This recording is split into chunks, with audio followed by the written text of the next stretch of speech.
Welcome to After the Rain, a storytelling podcast from Playa Lake Strike Venture. These are the voices stewarding the land and the stories that surface after the rain. In western Kansas, water isn't debated in theory. It's something people live with every day. It determines the crops that are grown, the towns that exist, and the future families hope to pass down.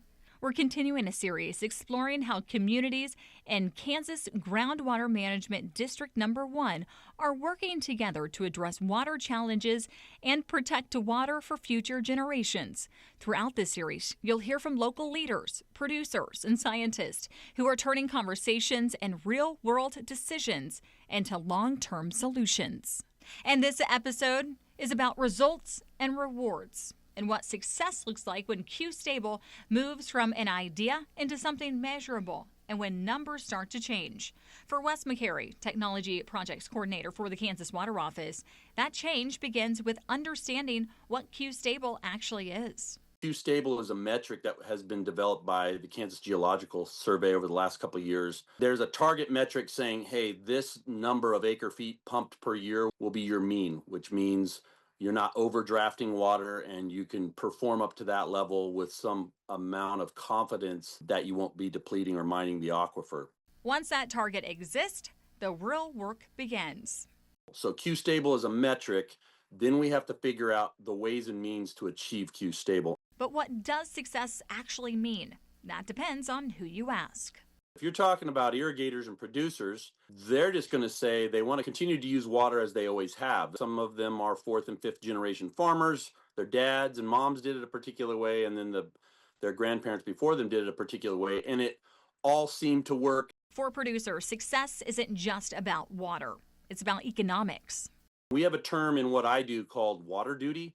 It's not actually having efficient irrigation or efficient water use. It's, am I taking the water that I am using, whether it be for a stockyard or a dairy or an industrial process or an irrigation process, am I converting that? And how efficiently am I converting those pumped gallons of water into dollars?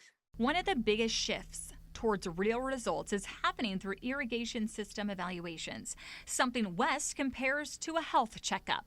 When you sit down as an older gray-haired person, you sit down with your doctor and they're like, all right, Wes, you're going to have to change a few things in your diet and you're going to need to go get more of your steps in. That's what these system assessments are like. They look at wells, power plants, center pivots, and how evenly water is actually being applied across a field.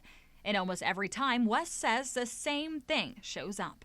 We have found that we are leaving dollars on the table and we are not utilizing the water we're pumping for the greatest economic gain we can. Not because producers don't care, but because many systems were built decades ago.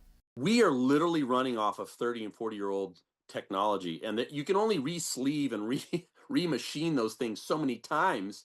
Instead of fixing the problem, Wes says many operations have learned to patch it.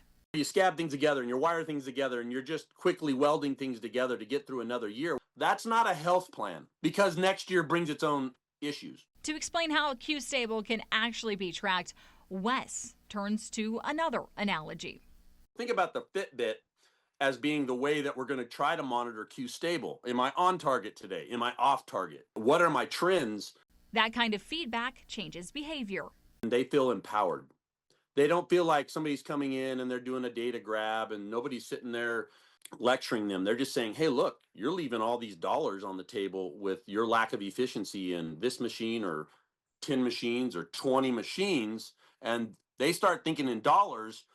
And when you can get producers and stockyard operators to be thinking in dollars, anytime you manage water or anytime you manage your inputs or you manage your labor hours, you're going to have conservation as a byproduct. In GMD1 alone, that empowerment is adding up. We've had close to not quite 200 system evaluations done across the High Plains Aquifer with over probably about 130, 140 of these irrigation system assessments done in GMD1 in the past 18 months. For Wes, the ultimate reward of stabilizing water use isn't efficiency, it's control. And that's where his strongest metaphor comes in, one that captures the moment agriculture is facing right now. A good coach knows how to make you a fourth quarter football player. A bad coach will take a loss and just say, oh, you did good, that's fine. Well, That doesn't work in the NFL or college ball, and it doesn't work in farming either. We need to ratchet up our systems and be able to play fourth quarter football. For food and water security reasons, Wes says this isn't about blame. It's about reality. the fate's in their own hands. If we win by 1 point, if we get 1 point over Q Stable, well, then we won. And if Kansas gets this right, the story changes.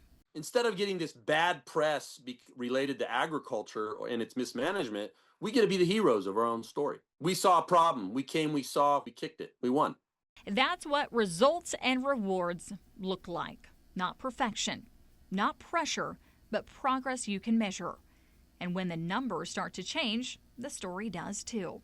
In our final episode, we'll talk with State Representative Jim Minix about what the future of water looks like in western Kansas.